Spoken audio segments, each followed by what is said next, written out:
All right, welcome back to Buck What You Heard. My name is Gene. You can reach me at Buck What You Heard. You follow me, I'll follow you back. And I am back from Tampa. I snuck out a couple of days before Elisa got here and got home safe and sound. And now it's hotter than balls here. You just would not believe. I think you could go out and I'm going to put a pan of cookies in my car and just see if I can actually bake them. But I think I can. Probably can. I'm And pretty then sure I can. Florida's getting blasted right now with the weather, so Yeah. shouts out to everyone. Make sure you're all safe. Yeah, please stay safe. I know I was over at my son's house on for the 4th of July and I was looking at his trees and I'm like, he's got all these trees that are like need to get kind of cut back away from the house. And I was like, dude, we need to get them trees cut back, man, cuz it just one good gust, man, you got a limb on your roof and then you're having to deal with that crap. So, um, this is that time of the year, the wet season. This is the time where you could get a hurricane at any time or a tropical storm. Most Floridians, no big deal. Let's go get some beer. Let's go get some. We'll go to the liquor store before the hurricane hits. Or, um, Tampa just it's how we do. And I'm a horrible father because my kids were growing up and there was a tropical storm or a hurricane or something coming our way. I'm like, don't worry about it. They're not telling us to evacuate, so go play. And they kind of, and again, I take responsibility for this, but they've kind of taken on that persona where oh, it's a hurricane. Well, it'll flood, but it'll all go away, that kind of thing. So that's kind of where we are.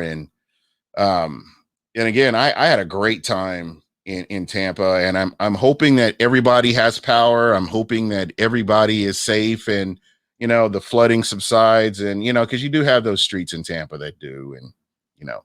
Uh, Next up, I did want to shout out some people: Christina's Tampa Sports Bay, Ruth the Truth, and of course my man Michael Pless. Got to hang out with him. We were over at Cannon Brewery. And guys, if you're over in West Tampa, historic West Tampa, be sure to check out Bay Cannon Brewery. The food is amazing over there, bro. I'm walking in and all I'm seeing are beer taps, and I'm like, okay, all right, I see what they're working with here. So get all my stuff all set up, and the waitress is real cool. She's like, okay, what are you wanting? And so she, I hit the QR code, looked at the menu, and I'm like, well, it's getting kind of late and the show's getting ready to start. So I got some of these chimichurri French fries. And bro, those were the most amazing fries. I have never had that type of flavor just like all together, man. It was Bay Cannon beer. If you get a chance to check it out, please go over there and check it out. Shout out to them, especially Matt. My man Skull Gang, where you been, man? Skull Gang in the house. Thunder Alley going back today. so so how have you been, man?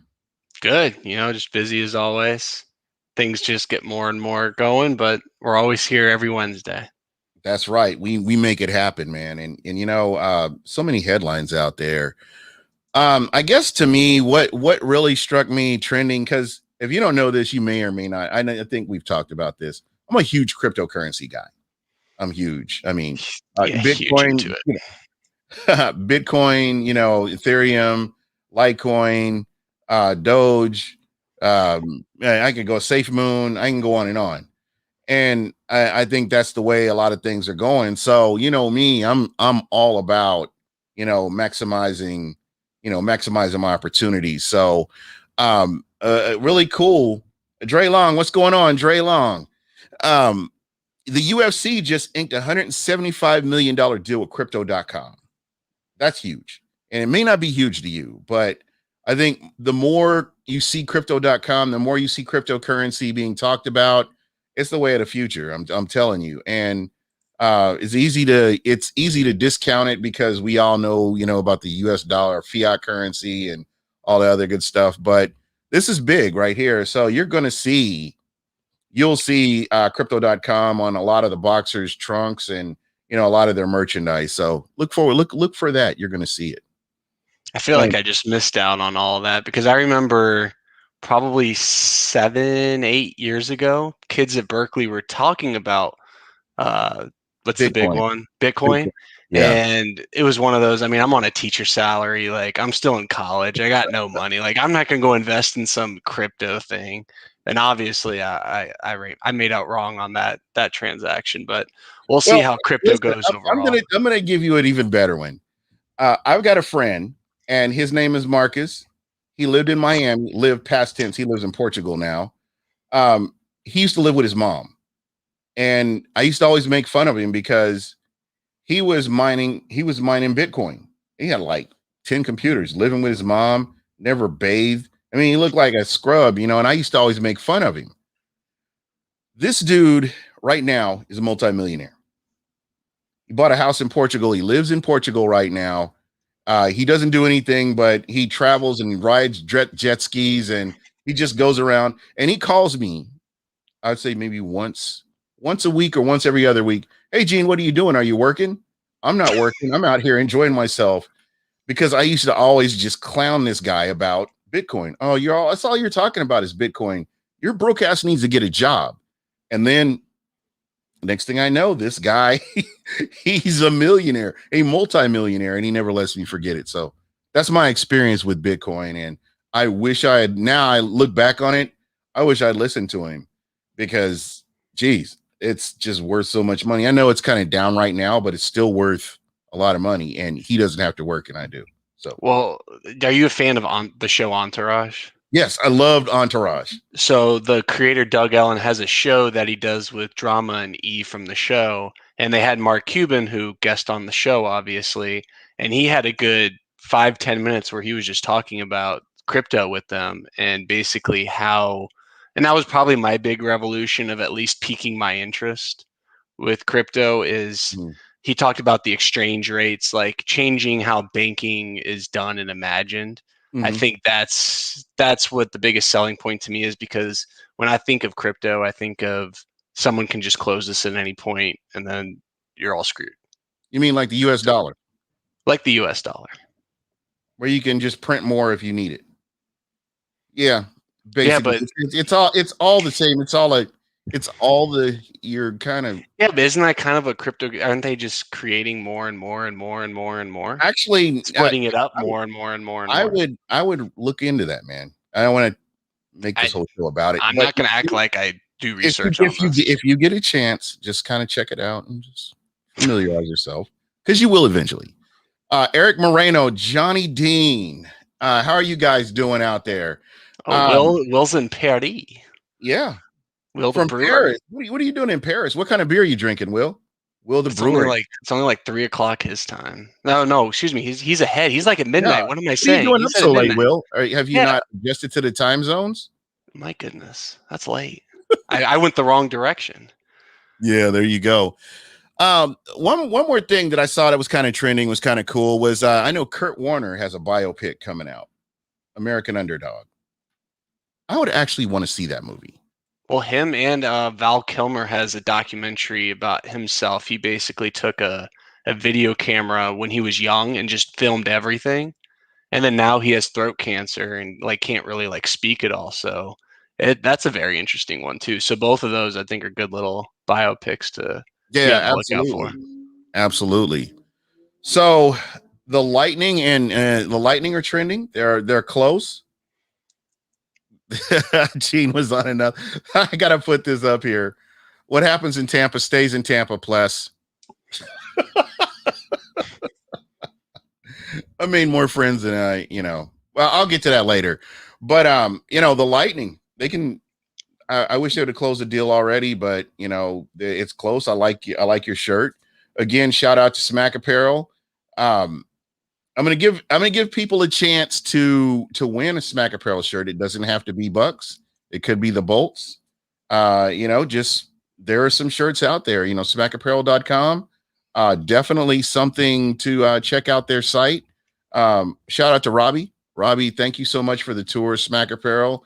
Again, I mean, it's just so I'm glad it's in Tampa. I'm glad I'm able to support some of the local places over there when I can. Yeah, no, Yeah. love Robbie. Yeah, Always. absolutely. And then something, I don't know if you saw, Gene, Buck School Gang called it out, but Cameron Kinley, I don't know if you noticed, is cleared to actually play with the Bucks this training Yes. camp. Yes. They were embarrassed. They had to do that. You know, what didn't David Robinson have to finish before he could play in the NBA? I I Again, believe Gene, I'm a little bit too I know young you're to yeah, know I know. about the I know. Admiral. But there were players that had to complete.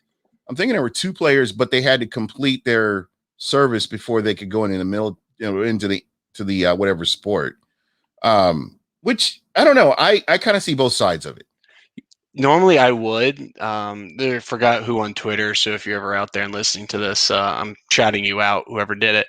But they put together a list of all the recent, whether it was Army, Air Force, Navy, all of the past like 5 years that the players were able to, who weren't drafted, getting a chance to compete in camp before serving, Mhm. and all of them were white and got accepted. And then our man Cameron kind of got the shit end of the stick. I'm not saying I'm not going to throw out the race card, but Yeah, it's definitely suspicious, and it was weird timing considering the Bucks in terms of a platform for him to promote his service.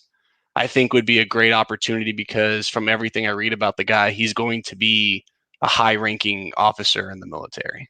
I think it would be great, especially for the military. You know that there are a lot of times that the military gets a bad knock, and you have, you have somebody out there like, that's out there and they're doing things the right way. But I think that he was willing to go ahead and finish his service. Regardless, he was just kind of hinging on uh, what was he Navy? He's Navy, right? Yeah. Just what the Navy said. I'm happy it worked out the way it did. I think it definitely is a good look for the military when you're able to have somebody out there. And during the game, if he makes plays, you're eventually going to bring up the military at some point. So I Well, think not only that, think about, I mean, when I think of the NFL in terms of sponsorship and commercials, I think of two things, beer and military. So if he even cracks the roster, or heck, even the practice squad with a chance to make the roster and even make like a special teams play at some point, mhm. I think it's a good opportunity for him to, because he was supposed to be a SEAL or go into the Marine Corps. So, I mean, we're talking like he's the top 1% of the 1%. Right. So that tells you probably what he's like athletically as well. Let's be real here. I mean, Like you've got to that be in insane shape. CB5 is open on this roster, and I think he's someone who has a chance to actually make the roster. So I can't wait. I want to see what he does, and I Think hope he about the makes it. mental toughness it takes to do what he's doing. I mean, I think he would be ideal, you know, for playing football. Just on a level from the neck up. Think of him in the locker room too. Like we're not talking about a guy we're gonna have to worry about his character. Yeah, absolutely not. That's big right there as well. But you know, thinking about the locker room, we haven't really had much to talk about on a negative level with when it comes to the locker room for the Where's Bucks. AB? I haven't heard his name once, other than when he signed. Hmm. But you haven't heard anything negative. Just No, that, that's what I mean. I haven't heard zip, positive or negative. I've heard zero. and that's awesome. But then you look at players like Lattimore and the stupid stuff that he did, and who's that moron that was carrying a 1991 Uzi in his car? Um, Fred was it? Is it the guy that played for he played for Kansas City? What is his name? Just type in Uzi and idiot, and his name will come up. I literally typed in Uzi NFL and it's Frank Clark. Frank Clark. At least have an AR-15 or something, man. What is he watching? Steven No, Seagal but Frank, movies? talk about having like $100 million contract and basically ripping it up. I mean, my goodness. What do you have $100 million? What the fuck you need an Uzi for? Yeah, go get you some security or something. I don't know, man. It's crazy. Um, I guess my philosophy with all this is why not save all that for after your career is over, man? Focus on football, focus on being the best, Why the don't you just buy your own island? Invite Exactly. whoever the hell you want to live there, and you'll be okay. There you go. There's your safety and security. Yeah. So this is pretty interesting right here. David Mosier. How you doing, David? I thought this man gave his word to the military. He'd be there. And now he wants to push his military career aside for yet Pat Tillman pushed millions aside. I'm going to disagree. I think that he would have if this ruling had come down the way it hadn't come down the way it did. I think he would have served. He would have did his thing. I think eventually I think this is a win-win for the NFL and for the U.S. military. Personally, I get what you're saying as far as him giving his word, but I think that it does benefit. It benefits both sides. It's a good look for the NFL. It's a good look for the U.S. military as well. T. Smitty, what's going on? And not only that, to T. Smitty, I haven't seen you in a good bit. Hope you're well. In terms of your comment, David, I'm not saying you're wrong. Everyone has the right to their opinion. I know people who've gone to the military academies to even just play college football with the expectation of serving their military duties. Didn't do it. So I think Now, see, I would have a problem with that. And I think that he if was they had a precedent of not allowing military players to continue playing in the NFL, then that's fine if they set that precedent. But that's not the precedent. That's not what the past 7, 8, 9, 10 people have done before him. They've all been given their chance. So why couldn't he be? Is it because he's so special? I mean, I remember when the director was giving his reasoning, it was basically because of tax dollars. And I don't know about Eugene, but I think we could use our tax dollars in a lot more beneficial ways as well than worrying about one kid's dream of playing in the NFL. Yeah. I think we have a lot more issues that we need to worry about. Yeah, but again, it's kind of a non-factor now. But my whole thing is, it's a good look for both sides. Yeah, they got press from this. Oh heck yeah, and it made the military look good. Hey, we're giving this guy an opportunity to fulfill his dream, and but we're taking this seriously. Yeah, but so and again, I see what you're saying. You're understanding he's the elite of the elite, so he is somebody that they deem very special. And David, that's a great point. But again, at the end of the day, I think that both sides, they got it all worked out, and I think it's going to benefit. It's going to benefit everybody. So can I call him the Terminator? Yeah, you know what? We probably should. I mean, this guy, if he's the 1% of the 1%, they're worried about him playing in the NFL because of his abilities in the combat field. Yeah. They're worried about him being not an ambassador, in terms of the NFL. They were worried about him being an ambassador for the military because of how highly regarded he is. Yeah.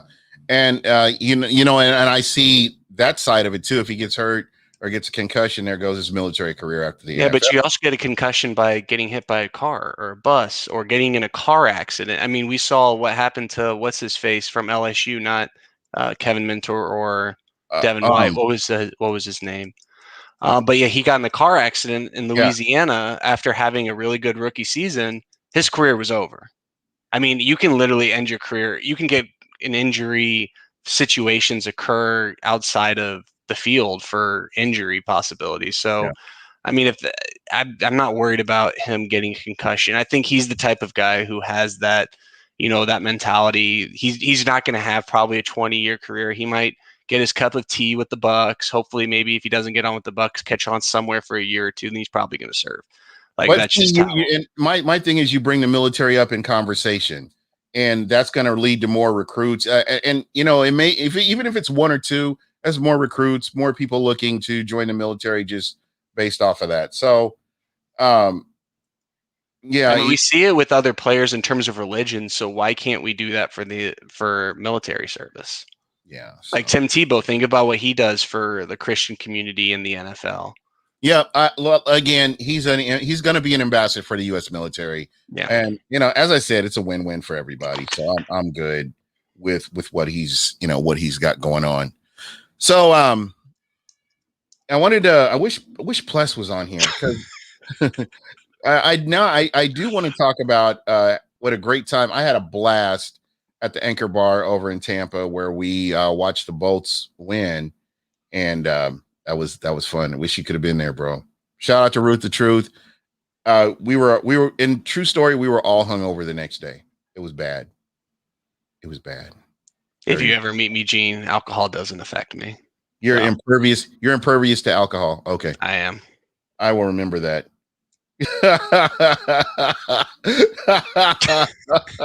I cannot put this.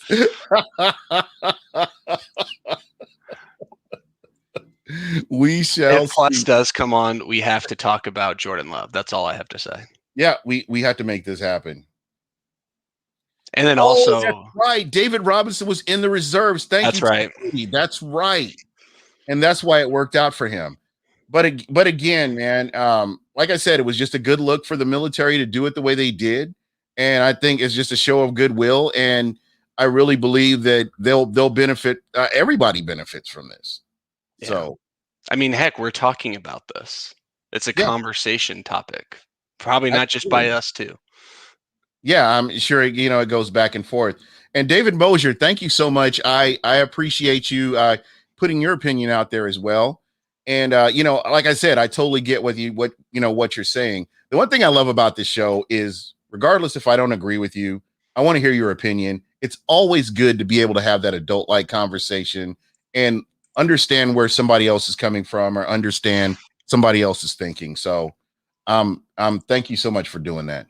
Speaking of adult-like conversations, did you see what happened like an hour and a half ago? Some Saints fan took a old, construction Buccaneers hat and then peed in it and was basically talking crap about Bucks fans.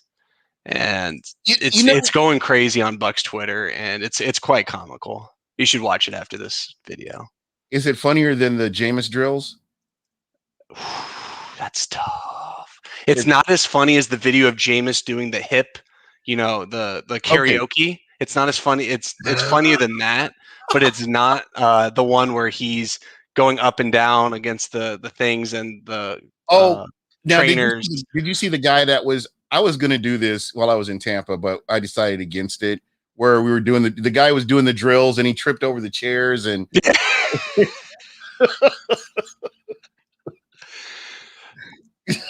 I'm sorry, bro. That's hey, I don't know, man. It's just this is going to be a fun season.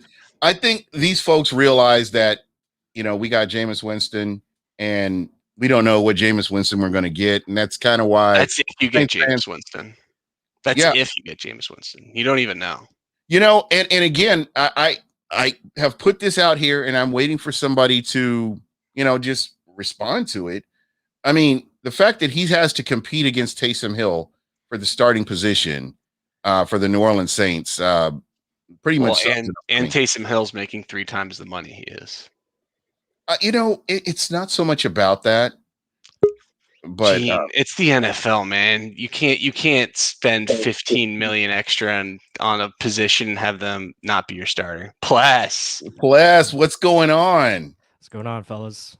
All right, man. Plus, I know you watched that video of the crazy hot scale. Can I get your hot take from it? Did you enjoy it? Yeah, hot take. That was the best thing I've seen in like forever. Like that was the female one at the end too, where it's basically that graph where it's a vertical line for once you make X amount of money, your looks as a guy don't matter. And then for the cute scale, it goes, if you don't have money but you're X cute, then that's fantastic. But then their no-fly zone is so big, and you look at the no-fly zone for men, and it's just like minuscule. Yeah, I'm the creator of the no-fly zone. Like Deshaun Golston tried to come up with that when he was playing for the Bucks. I was like, it's already taken, man. It's been in existence for years. But God, that video was, oh my God, I was dying. I was rolling over and over. Shout out to Willie Graham. How you doing, Willie? And I'm going to go through the chat here in a little bit. You heard our conversation. And I do want to say thank you for hanging out. I had a blast, just impromptu too. Plus is like, all right, what time? Okay, podcast over. Let's go. He came down. We had a couple of beers, talked, and we're ready for the next night. And did you both ever do a podcast together? In the olden days, like in person? Oh no. Oh, in person? No, we didn't. Yeah. That's what I mean. Obviously, he was your co-host for a little bit. Yeah. we've hung out at football games, but yeah. So. Oh, good luck trying to get a Bucks ticket these days. Yeah. It's going back to the early 2000s again, where you have no idea how mad I want to kill the schedule makers for making the Panthers game December 26th in Charlotte. Yeah. The 1 week, like, I'm probably going to be in Tampa. Like, you couldn't waited to get any other week in the year. Waited to get your schedule before they did that. Yeah. Well, maybe y'all can loose cannons. I'll have something for the Panthers next year, and we'll have a huge North Carolina party. Oh yeah. It's gonna be fun, man. I've got some friends that live out in your area, so I might get out that way too. You don't know. But I gotta get back to Tampa again. That's the whole thing. We were all supposed to hang out in St. Pete, and God, I was feeling horrible. I was hungover. I mean, I couldn't even complete a pass. It was bad. Really bad. But I had a great time though. I'll say that. And the Bolts won. They did. Yeah, played really well. I was so mad Monday. I was so sad. Sad. I was all of it. I thought they had once the 5-minute major happened, I thought we had it in the bag. Hit too many damn posts, so hopefully that doesn't happen tonight. Yeah, I think they shut it all down tonight. Yeah, I agree. Well, then Jane Castor at least gets her redemption. Yeah. Talk about, like, I hope her re-election isn't coming up. If they lose tonight, she might not. She's losing votes by the minute. Yeah. She needs the Bolts to help save face. There you go. How many people put this into the equation that Winston needed eye surgery and could barely see, and he could get the surgery until couldn't get the I mean, I think that was a big. I'm going to say this. It comes back to decision making. Mm-hmm. I totally get what you're saying, but at the end of the day, there are balls that you either get them out fast, and you can compare the two.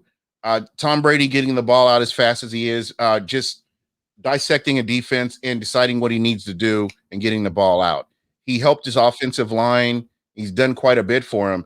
Jameis Winston, I've watched Jameis Winston in Florida State, and we've watched him here in Tampa, and now you can kind of look back at his body of work, and you can see that he will hold on to the ball a minute.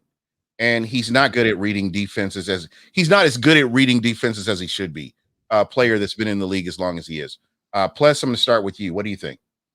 It's definitely not an eye problem. It's a brain problem. He has issues making decisions. So, just doesn't see the defense the way it should be seen. He's just inconsistent with it. Yeah, he'll make miraculous plays, but it's that want to be the hero every play. You can't go for the touchdown every play. You have to take, your losses. Not every play is going to be a win.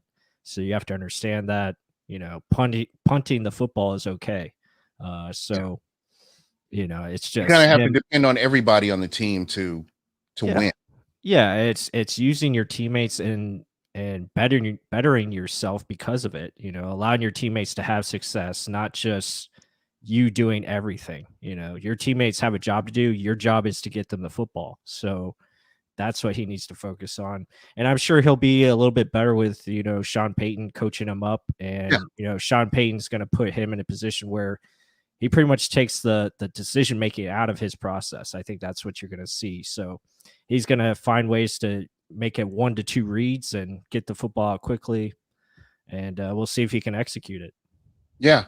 Because I really believe, and I think there's a point down here on Bucks Report, Joshua Cole Allen said they wouldn't let Winston call audible, so if he could read defenses, he couldn't do anything about it anyway. Tom Brady didn't audible last year, and it pissed me off. I'm going to be honest. If you can trust Brady to read a defense pre-snap, I think he should be allowed to do whatever he wants. But we saw it the entire year, so I mean, you have to do with what's given with you, and with the whole Jameis eyesight thing. I'll give him the benefit. I've always given him the benefit of that, and that yes, it's funny and easy to make fun of that.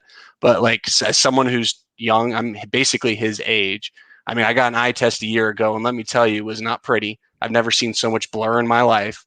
But at the end of the day, we saw him on that video that's going viral again. Pat McAfee ran with it of him making tight window throws on man-to-man coverage. That's never been Jameis's problem. Like Gene, you're mentioning, he what he did at FSU, that was a strength of his. What he did in the NFL, that was a strength of his. Right. As Pless is pointing out, his problem was, hey, what's that defense in? What do I need to do in order to beat that defense in terms of my my progressions through the different routes? And pre-snap reads was something that, he's not our quarterback now. I can be honest and say there were times where I wish he could see what I saw, or, and I realize the game is faster when you're out on the field, but here's a guy that's been in the league. He's been doing this for a while at a high level. I'm sorry. I think that there's more that he could have done to improve what he was. I mean, if he's capable of doing that. Shout out to Joshua Cole Allen, newest member of the Pewter Report team. Yeah, we're blessed by royalty here. Us peasants down here. Well, you'll always be part of the Bucks Report family. Yep, absolutely. Jameis was never able to call an audible. Yeah, and I think that's what David Moser just mentioned that. He might have missed my comment on that, Josh. I mean, Brady didn't either. I think that was and that might be a BA Byron problem. And you know what? And I will never argue with that, because I think if you have Brady and you don't let him read a defense and audible, then I think there's issues. But obviously, I'm not the one with the Super Bowl ring. So there's that. Yeah, you're just being a dead horse there, David. I mean, yeah. Sorry to say it, but Jameis is what he is. Again, yeah. After 5 years, if you're he's not a Buccaneer anymore. Tom Brady's our quarterback. Be thankful for that. He's going to win us more championships. Let's move on. Yeah, there you go. So, there was something else that was going on right now. Oh, and I wanted to ask you about this. I know people are freaking out about. I'm just kind of going around the league here now. Yeah. Yeah, it's over. We're moving on. Brady, it's Brady land. So, be down in the Bay. Bucks beat Kansas City. We're Super Bowl champs. That kind of thing. So, but I wanted to. Now I'm out of sorts here. Let me find my notes here. I wasn't expecting you to be on, but sorry. So I watched your video on the flight back on Ndamukong Suh, and I wanted to ask you: will Ndamukong Suh be a difference? I know he's a year older. Will he be a difference maker on this defensive line this year, in your opinion? Will he be playing? You think he'll still play on that same level that he's been playing on? Or what are your expectations for him this year? Yeah, I don't see any reason to change. I mean, the guy's been doing it forever. He's been consistent throughout his career.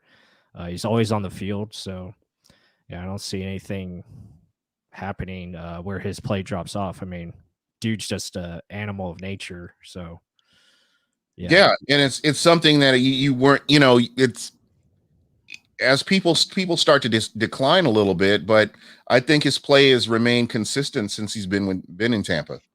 And you also have to know what you're looking for. He's not an Aaron Donald where he's getting sacks from the interior. He really hasn't done that in a while. And he made his impact in LA with the Rams. And then now he's here. First year probably didn't play as well as what we all wanted. But I think last year was a good baseline to see replication, to say, hey, he doesn't need to play spectacular for us to do well, but he's going to be a consistent force. And like you're both saying, he's going to be on the field. So I have to ask this, when he was with the Rams, do you feel like his play improved here once he got to Tampa? Or, I mean, was it pretty consistent with how he was playing with the Rams? Well, playing with Aaron Donald we've seen that everyone gets paid from playing with Aaron Donald. So, I mean, he looked good there. People had really high expectations for him here. I'm glad that he's here. Nothing against Gerald, but he offers what this defense needs. They need a little bit more of that run stuffing ability. Let JPP and Shaq and Devin White go after the passer. Don't do anything crazy. Just be solid up front. Don't let teams run on you, and just make them beat you in the passing game. Yeah, absolutely. So Who do you see as competition for Tampa in the NFC South? I mean, realistically, I'm sure. I think the Falcons can give us a game.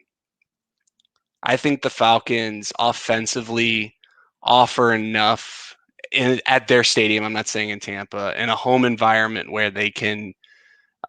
They're not going to run the ball, but the Falcons, we've seen even under Dirk Cutter, they'll pass 50 times a game. They don't care, but they have a new mindset. I think they're going to want to slow things down. And as we've seen against higher octane offenses, if you're able to slow it down, move the chains, I think that's the mentality that their new head coach is going to bring. But again, like them with Dallas, like I just don't feel like their defenses can do anything.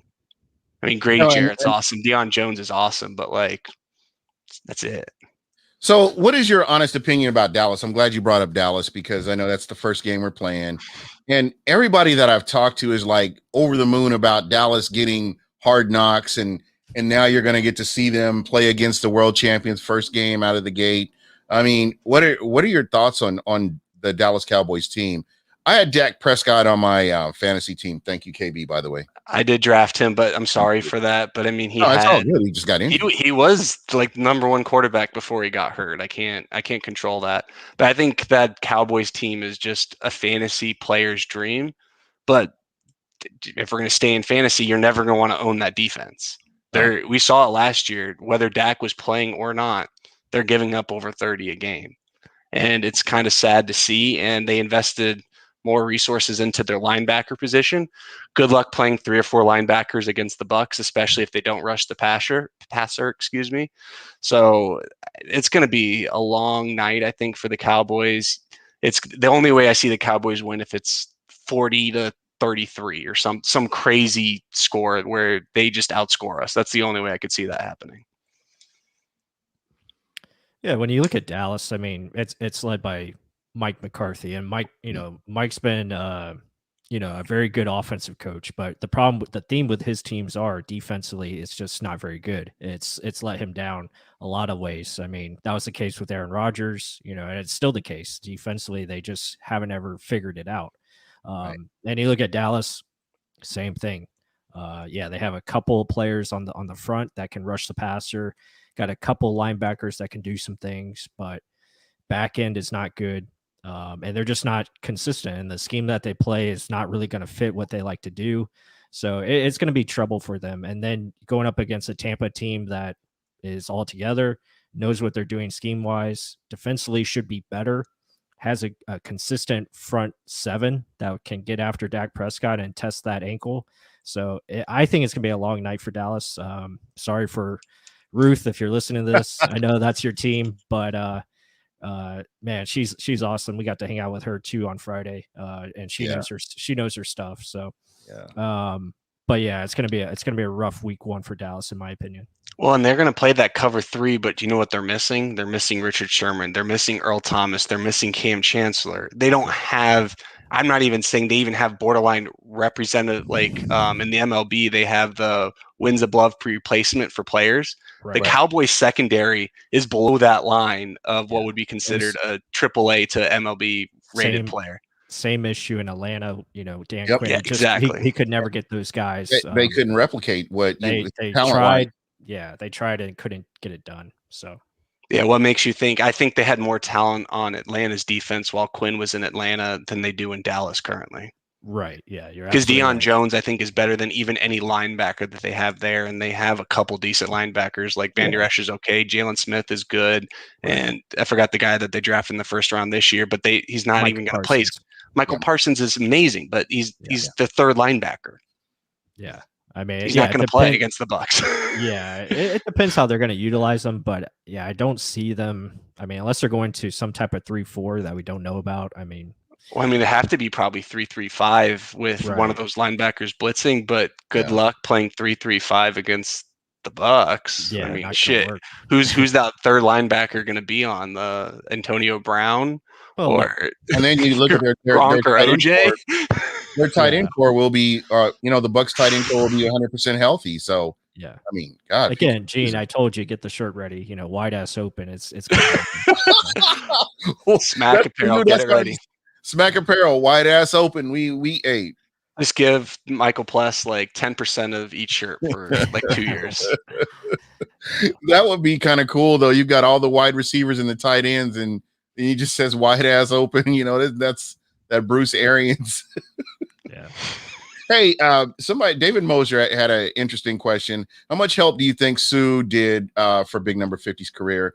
I was happy to see Ndamukong Suh next to Vita Vea over anybody else that he's either been with or could have been with.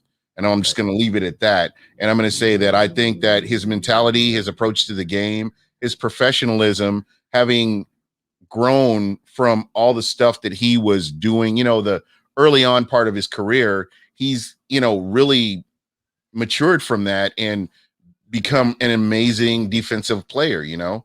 So I think he's done nothing but really improve Vita Vea, you know, going into his future. Yeah, I mean, just to add to that, you know, I think Sue has had a tremendous impact, not just on Vita Vea, but William Golston, pretty much everyone on that defensive line, you know, Nacho, you know, Patrick O'Connor, all these dudes that play Anthony Nelson, you know, down in front. So, yeah, his impact has been, again, just outstanding. His leadership and just the overall consistency. He brings a nasty, you know, to the front seven that this team really hasn't had. You know, and he's just continued to make an impact for these other guys. And Vita has taken his game to the next level. I mean, not saying he wouldn't have done that because he's a tremendous talent, but you can just see where he is going. And you see William Golston. I mean, no one talks about William Golston, and I don't think he gets enough credit because dude had 20 quarterback hits last year. He was outstanding in limited play. And I can't wait to see what he does. He's in a contract year as well, I believe, and he should continue to progress and be that third down lineman consistently on the field. And then to piggyback off that, I don't know if you two are familiar with the term BAMF. When you think of the Bucks, there's Levante David, great player, nice guy. You know, Shaq Barrett, great player, nice guy. Antoine Winfield, great player, nice guy. Sean Murphy-Bunting, great player, nice guy. I mean, you need Jason Pierre-Paul. You need Ndamukong Suh. You need Devin White to bring that spark because in Ndamukong Suh's latest press conference, he came out and he was basically just saying, yeah, we just need to have that mentality. Like, that's what we have to bring. And he is this very good professional and he buttons up his suits and, you know, ties his tie real tight. But when that whistle blows, we've seen, yes, you shouldn't be stepping on Aaron Rodgers' lineman, like face or hand, whatever the heck he did. You shouldn't be doing that. But what you should do is playing to the whistle as hard as you possibly can and not picking up, you know, the quarterback after you sack him and say, are you okay? And there's nothing against Gerald McCoy for doing that. But if that's the leader of your defense in the locker room, people are going to carry around that mentality. And you can be a nice guy, Quentin Nelson. He'll put you on your ass. Then he'll pick you up, but that's more of an intimidation. He's not asking if the guy's okay. It's like, here, I just put you on your ass. Let me pick you up so I can do it again. Like, to me, that's different. And Ndamukong Suh is needed for Vita Vea because he's a big giant. I mean, heck, he's literally that Disney character from Moana. That's literally what he is. He's Maui. Like, he's this really nice buffoon who happens to be 350 pounds and built like an ox and can bulldoze 3 linemen to make a sack. He needs someone to bring that mean anger out of him, even if it's just between the whistles. There you go. Yep. I mean, that play against, you know, Green Bay when he just knocked the crap out of Aaron Rodgers. I mean, that just took him for that whole game. No, was it the Chargers where he literally took a lineman, pushed him into the quarterback, and sacked him? Yeah, I mean, he does that pretty much. It seems like every week. So, yeah, I mean, the impact is it's real, and you know, he's helping these guys out so much and making them better, and it's a reason why he's back for another year. He's so important. It's no question why we're number one against the run because of him and, you know, others obviously, but and it's incredible how much better we got against the run after he got here. Well, yeah, I mean, you have a guy that plays his assignment, not trying to shoot gaps, and you know that's what happens. You don't leave your linebackers out to dry. you know, and obviously having Devin White, that definitely helps. I mean, we have him and Levante heat-seeking missiles, and then you have Vita Vea, you know, that does a lot of, you know, things for your run defense. Well, think about even if we're talking about supreme gap shooters like Gerald, who was a really good gap shooter in his heyday, but Aaron Donald is clearly the best and probably all time in terms of shooting a gap upfield. Sometimes you can see on film that that's the reason why teams are successful against them, because you can also anticipate that. Yep. You can build things around it, know that Aaron Donald's going to win every play, but you can figure out a way to get around that. And I think it happened for the Bucks for so long. All you had to do was either run play action, and Gerald McCoy is in the backfield while the quarterback is 10 yards away from him running around, because you're shooting a gap with no assignment. And Aaron Donald has to do that because he's the only real player in that front seven. So it can be a betterment or a worse. So if you have six guys in that front doing their jobs, good luck. Yeah. Mm-hmm. Yeah, and that was huge. I mean, and another guy that used to frustrate me was Quan Alexander. I loved his talent, but the guy would go rogue. I mean, you know, totally walk away from his assignment to try to go and make a play instead of focusing on what he needed to. I think the biggest game that I saw from him that just I wanted to just kick something was the Chicago game. I don't know how many times where he just left his assignment, and you know, players were just running wide ass open. And I think that's where I think people need to give Devin White like a slap on the wrist, because Devin White's he's not blowing his assignment to go run and freelance. He just hasn't picked up the mental aspects of understanding what the offense is doing from a level standpoint, concepts, you know, reading high to low in terms of where he should be when he drops.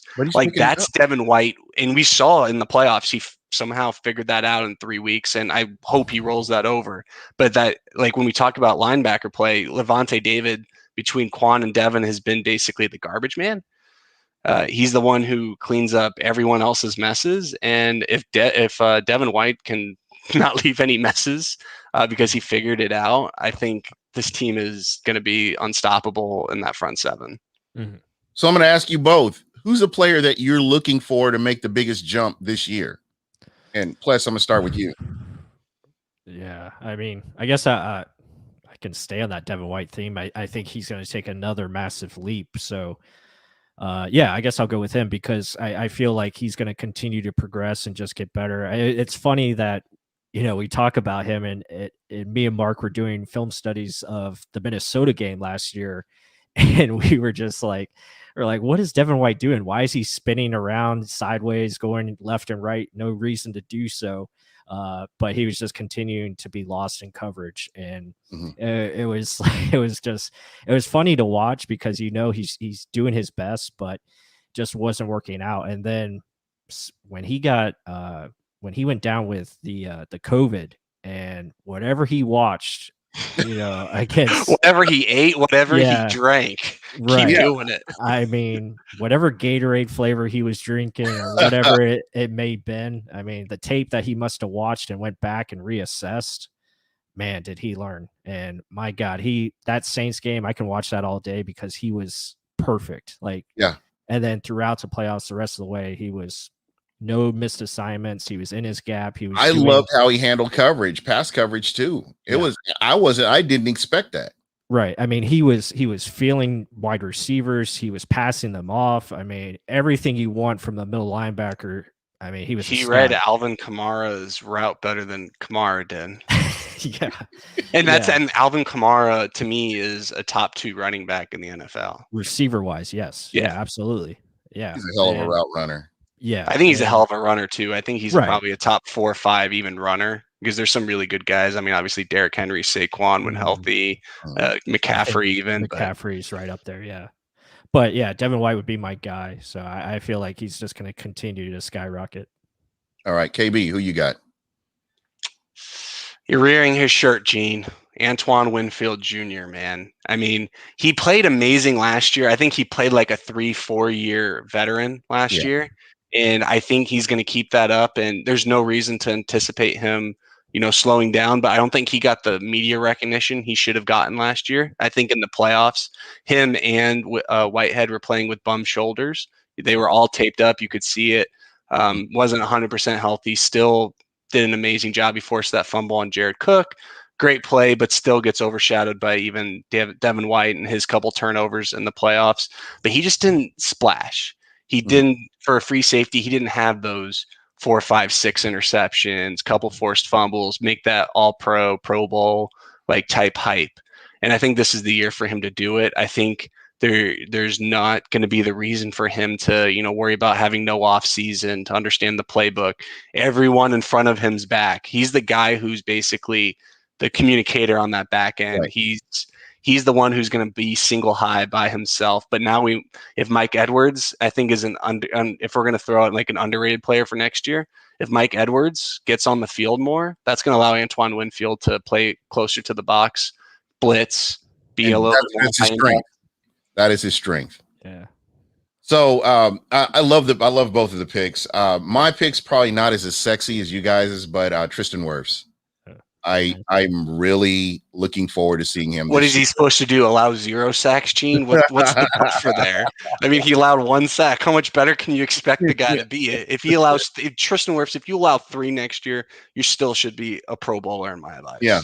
Yeah. I want to see more. I think that, he's somebody that should be showcased. He was very underrated by everybody, regardless of, what he did. I don't know if it's just the Bucks or what, but Ali Marpet, I think, was the top 2 or 3 guard last year, and he didn't even get a Pro Bowl nod, let alone an All-Pro nod. Yeah. My friends over at the Kansas City Chiefs podcast know who Ali Marpet is now, and they know who Vita Vea was. Yeah. They know now for sure. And they know who Tristan Wirfs is now, so props to them. But I want to give somebody a chance. I'm going to open up the phone lines here right now. I think I got everything rolling. And I think let me get the phone number up here. I'd like to get somebody to call in and win one of these t-shirts, these Smack Apparel t-shirts. It could be the Bolts. It could be the Bucks down in the Bay. Big seller. Give me a call, 813-358-8154. I'd love to hear from you guys and give somebody. But if you've already won a shirt, give somebody else a chance. I'd love to get somebody different. So keep that in mind. But I would love to hear from you guys. Got a few more minutes here. Plus, what do you have coming up next? Well, funny you mention it. I think Ken is like in my head because Antoine Winfield is someone that I was going to also choose if I didn't go with Devin White. I mean, Winfield, I think is just going to take off again. Like same kind of impact that Devin White had in year 2. I can see that with Antoine Winfield. So he's actually hint, he's our next film study. So heard it here first. Yeah. So keep a lookout for that. That'll be out tomorrow afternoon. But nice. I mean, just going over his tape, it was a lot exclusive of fun. Right here, folks. Yeah, exclusive for Buck What You Heard. So gotta take care of you guys. So I mean, yeah, just Antoine Winfield, just watching his games. I mean, just a stud, and didn't even see everything that he can do. So it's gonna be great.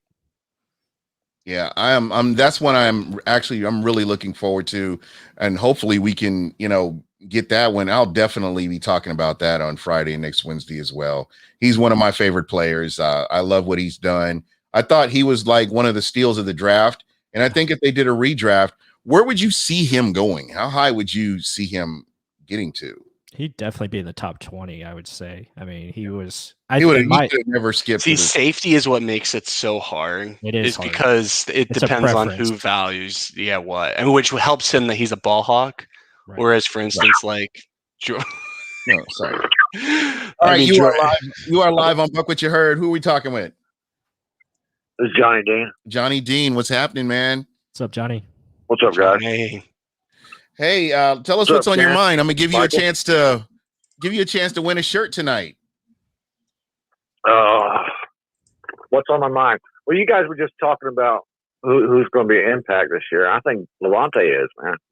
I really do. Yeah.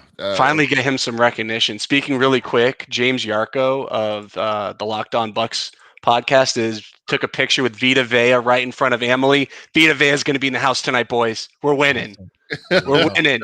That's it. There you go. Go ahead and tuck it in now. So Or somebody. Hey, Johnny, I'm right there with you. I love Levante David. He's one of my favorite players. He's been consistent his whole time in Tampa. And I think it's just for a lack of winning is the only reason that he's not mentioned more by, the prognosticators in the NFL. Well, you heard Terrell Davis today come out with he's got Levante David ranked second behind Bobby. Oh, what's it? Yeah, Bobby. Really? Okay. Yeah. Yeah, and so he had a thing about where Levante is probably going to shine this year. He thought because of Devin White being there, he don't have to do as much, and he can focus on more determined plan. You know what I really loved? We had Cam Lynch on here a couple of weeks ago, and he had nothing but great things to say about Levante David and how important Levante David is to this team. Right. I know KB, you were getting ready. I think the players all know who Levante David is and what he's about. It's the fans that just haven't recognized it yet, And now because of the Super Bowl and because of Brady being here, he's getting a lot more recognition. And of course, I don't think his marketing has been that well done either. So, yeah, KB, you were going to say something? Oh, no. I was in terms of Levante, and I want to know who Levante shot that made Bobby Wagner to basically be on a Mount Rushmore, and then Levante just like be the guy who sculpted it and just like gets no credit for anything. Because Bobby Wagner and Levante David are literally the same player, just Bobby's a little bit bigger and stronger, and Levante's faster. They do the same things, though. Yeah, what the thing about that is, it's all because of the Pro Bowls, man. They didn't when Terrell Davis was putting stats and stuff. He didn't have stats for Bobby Wagner. All he put up for Bobby Wagner was the fact that he's been to so many Pro Bowls and this, no stats, nothing like that. With Levante David, they put up his 20 and 20 stats. Which, if you put up Bobby Wagner's 20-20 stats, it's not the same picture. That's all I'm gonna say. Yeah. No offense to Bobby. Bobby, Luke, and Levante, great linebacker trio, and I understand why Levante doesn't get the Luke Kuechly hype, but Bobby Wagner is the one I just don't understand. Yeah, well, I wasn't talking about 2020 the year. I was talking about his 20 interceptions and 20 plus interceptions, 20 plus sacks. Gotcha. And nobody else has done that since 2016 or whatever it was. Yeah. And I'll put Levante's all-pro year against anyone. Sorry, Gene. Oh, no, you're fine. You're fine. Yeah. Plus, what do you think? Yeah, I will too. Yeah, I mean, I think, Johnny's right as far as Levante. I think with Devin White doing more and more as the year goes on, especially going into this year, Levante's going to have more opportunities to make big plays, splash plays, and catch interceptions, get after the quarterback, do all the things that he likes to do and play downhill. So, yeah, it's going to give him opportunities. I mean, we saw it where he was matched up against Travis Kelce in the Super Bowl. He was allowed to do that because of Devin White's responsibility and Devin White being able to do what he needs to do, and Levante not having to, babysit Devin. So it just frees him up. And really quick, I've thought of a great analogy for this. Think of the Warriors with Klay Thompson and Steph Curry. Right. Like when you both have them on the court and they're moving in sync, and they don't have to, Steph doesn't have to worry about cleaning up Klay's messes or vice versa. They're just open for that three. Now, Levante doesn't have to clean up as much garbage if Devin takes that next step and can actually use his own intellect and read plays as opposed to worrying about fixing other mistakes. Yeah, absolutely. Yeah, you're exactly spot on. And yeah, he definitely needs more recognition. So yeah, I hope the fan base and the Tampa, media just continue to pump out his name, and that's something that we have to do a better job of, just keeping his name in the conversation. It's long overdue. Long overdue for that kind of. Yeah, respect. I want to pump up Bay a little bit more too, because people. I know if they would watch your videos, Michael, that they would finally get it, maybe. But the fans just do not understand his position at all, man.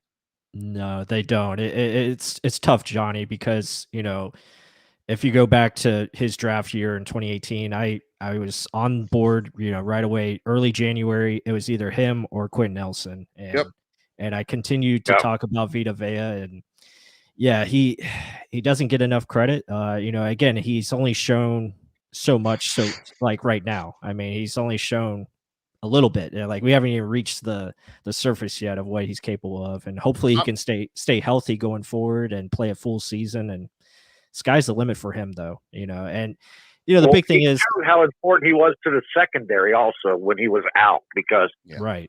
You saw the drop. You saw the drop in production on the defensive line and the secondary when he was out. And as soon as he came back, look what happened. Oh yeah, correct. Yeah, no, you're on it. I mean, his importance to this defense is huge. I always call him the MVP because he makes it go. So if he's in there, and hopefully he can stay healthy. The problem with the fans is they don't understand it because he doesn't get sacks, and that is the sexy number to look at, but Vita does so much more on the field. And then also I think the outside linebacker thing hurt him for so long. Right. For Levante, and then Vita, he played as the best one technique last year and only did it for 6 games, so he never really got the chance for the All-Pro or the Pro Bowl nod. But even national media, if you listen to even some of people that I respect and actually respect their opinions, they said that he was the best one technique in the league. Yeah. But he only played 6 games. Yeah. So you can't get any recognition for it. Exactly. And I think that's why a lot of the wide receivers with the injuries they had didn't get the recognition last year, because they were sporadically in and out. Chris Godwin all of a sudden sucks because he played with a broken hand and missed 1 or 2 circus catches in the playoffs and dropped more balls in one game than he's done his entire career. But yes, he all of a sudden sucks and now a bottom outside the top 20 of receivers. And I'm gonna chime in here real quick. I know that and I know that everybody wanted Derwin James here, and that's a big reason. That was a big part of why it took Vita Vea fans a lot longer to catch on to Vita Vea being a good player and the right draft pick in that draft. And I think that plays a factor in this as well, Johnny, is that, people wanted their guy from Florida State here, and not to take anything away from Derwin James, but what Vita Vea did for that defensive line, we've been looking for that for about a decade and a half, to have somebody with that stature to come in and do what he's done. We had a very underrated one tech when we had the nose tackle that went to Jacksonville. I can't remember his name, damn it. But when he left, Roy Miller, he was very underrated. He was a good nose tackle, and ever since then, but people only look at defensive tackles as a 3 tech. That's the only ones anybody looks at. Mm-hmm. Mm-hmm. But you got a guy who's a space I'm right eater. there with Michael. Yeah, you got a guy who's a space eater. I mean, you're not running in that vacuum where he's at. He's a game changer, and that's he's shown that like you said, when he was out, he really showed how much you missed him. Kind of like when Ali Marpet was out, you show how much you really missed that guy by him not being there. Yeah, I mean, you see when Ali was playing center. I mean, Oh, yep. Keep going. Yeah. I said, or like when Ali was playing center, you saw his game fall off. He was still serviceable at center, but that's not his position. When they put him back in his spot, he really shined. Yeah. You're telling me Ndamukong Suh can't play 5 or 7 technique like he did in the playoffs? Because Vita shows otherwise on film. Yeah. Well, Vita can play. He's probably the most versatile one out there, man. I've never seen someone that big ever play 7 technique. That's all I'm gonna say. Lord have mercy if I was a left tackle and I saw Vita Vea coming at me, because you're used to those speed guys all day. Those guys they do power, but you're more worried about them putting a move on you. Then they hit you with that bull rush or that stiff arm that you just didn't anticipate. But when Vita's coming at you, I don't care if you're on your perfect balance, you're going backwards. Exactly. Well, JPP got that 1 sack from Vita knocking Rogers, using the guard to knock Rogers into shield. JPP that time. Yeah.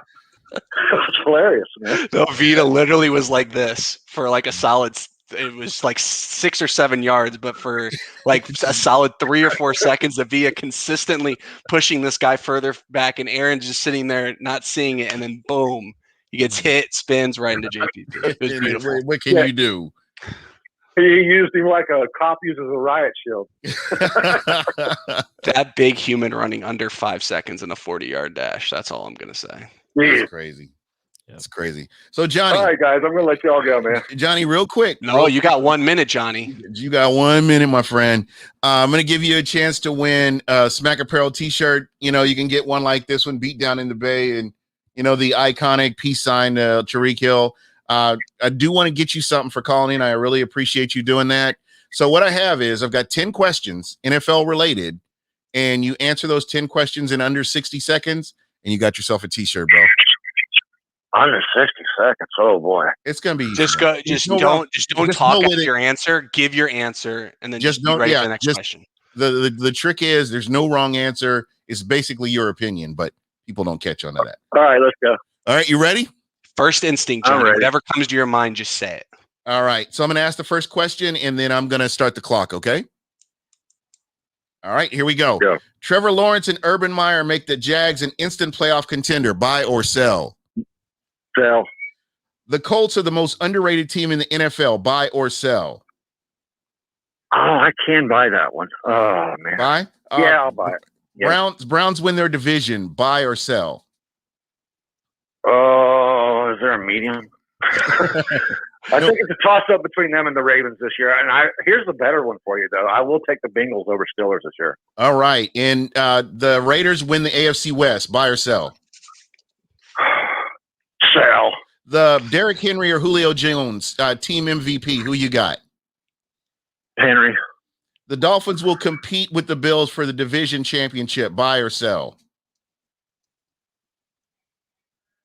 I buy it. Buy it. Andy Dalton will, barring injuries, Andy Dalton will start the whole season. Buy or sell? Sell. Aaron Rodgers is a Packer in 2021. Buy or sell? Sell. Devontae Smith will be the best rookie of 2021. Possibly. I'll buy that one. Devin White is the Bucks MVP. Buy or sell? Oh my God. You're gonna make me hate on him? Sell. All right. I'm gonna give it to you. Those were tough questions. I think if we gave him back the Bengals over Steelers, like if we gave him that time back, I think he would have got it. He would have got it. I'm gonna go ahead and give it to you, Johnny. You got me on Facebook. Give me your mailing information. I will get with Smack Apparel and get you a t-shirt mailed out. Just give me your size and everything, and we'll get you one, man. Thank you so much for calling in. All right. Appreciate it, guys. It was fun. All right. Later. Thanks, Johnny. Bye, Johnny. Yes. All right. That was Johnny Dean, who is on everything pretty much, Bucks Report. So greatly appreciated. Plus, I got to get you one of the Tampa Bay Lightning. Yeah, I was gonna call in, man. I was like, Gene, I'll just leave your show and I'll call in. You know. No, man, I got your information. I'll get you a shirt too, bro. Awesome. Yeah, right. Yeah. You've got one too, don't you? You got. Yeah, I got too many Smack Apparel. I'll take one of each if possible. That'd be great. There we go. Shout out to Smack Apparel and Robbie. I appreciate you, man. Tell him to get started on the Wide Ass Open shirt. I appreciate that. I'm going to call him after the show. Tell him to sponsor Real Bucks Talk. That too. Oh, and I the Real Bucks Talk shirt. I do want to mention this, guys. In talking with Smack Apparel, they will print a shirt if they like what you come up with. They will print the shirt. So if you guys come up, if we're on a show and you come up with something, reach out to me, get with me on Twitter or wherever you can reach out to me at, and I'll take the information and they'll get you a shirt and they'll print it out and actually make the shirt if it's something they feel like is something that will sell. So keep that in mind. Johnny Dean, thank you so much. David Mosier, thank you as well. And Rich 665. We've been on an hour. I can't believe it. That's crazy. And plus, we're getting past all the Lightning pregame nonsense. So by the time we're done, you can just pop on the game, everyone. That's exactly where I'm headed right now to get ready for the game. But plus, as usual, thank you so much, KB. You guys always bring it. I really appreciate it. I love doing the show, man. It's so much fun. And this is what keeps it fun to me.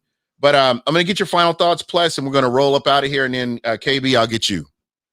Yeah, thankfully I checked my DMs. I saw your link. I was just like, scrolling through it. I saw it. And I was like, oh, it's only 7:15. They still got time for me to come on. So, Bro, and of course, am I drunken stupor on Friday? I was like, man, you got to come on the show, man. And you're like, I think you said that. I think you did say that. So I must have just forgot, it happens. But yeah, no, there it's was always something in that beer. you It's know called what? alcohol, Gene. I think I was roofied, man. I don't know, man. You were talking with everybody, so who knows what happened? I was friends with everybody in that bar when it was all over. You were, man. You got. That's the I think problem when other people buy you drinks or give you free drinks is then you forget how many. It's the problem when you I had. Uber. I'm like, all responsibility is like, I'm not driving, so I can have Hey, another at least beer. you Ubered. A lot of NFL players don't make that smart choice. Yeah. Uber was, man, that was an expensive night for me, but it was fun. It was fun, man. It's memorable. Yeah, a lot of fun. I didn't leave my couch the next day, so yeah. It was good times. But yeah, guys, again, thank you for having me on. Be sure to catch my Real Bucks Talk on YouTube.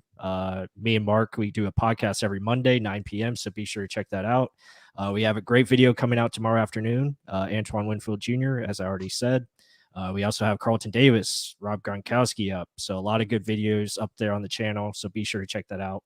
And thank you to Bucks Report and Buck What You Heard. Much appreciated. Yeah, let's help him get to 4,000. Thank you. Yes, please. They don't need much help. They're going to be there soon. But yeah, other than I'll let Gene pay our bills with Smack Apparel and everyone else. But yeah, follow Real Bucks Talk. Be on the lookout for that Antoine Winfield Jr. clip, and then let's go Lightning. We might not have gotten the dustpan or the sweep through, but we got the dustpan out. We're ready to close this thing up, put them in the trash, and move on. But let's just all I hope everyone had a happy, safe holidays. I know we had the big loss for the NHL in terms of a goalkeeper for the Columbus Blue Jackets. Sorry, I can't really pronounce everyone in the NHL's name. Apologize for that, but be smart with your fireworks. We saw what happened with JPP. We had another fireworks accident that led into a death. So just be smart with everything that you do, everyone. Be safe. All right. Hey guys, thank you so much again for coming on. Thank you, Smack Apparel and Bucks Report. Johnny Dean, thank you for calling in and winning a t-shirt. I didn't have to twist your arm or anything this time. So you guys have been great. Again, we're getting closer and closer to the season, and every chance I get to get Pless on and hang out with us, man, I'm going to do it. Had a great time with you guys. Great time with Ruth the Truth. And, we had a blast. I mean, it was really good. So, again, guys, thank you so much. Look for us next week. We're that much closer to the NFL season.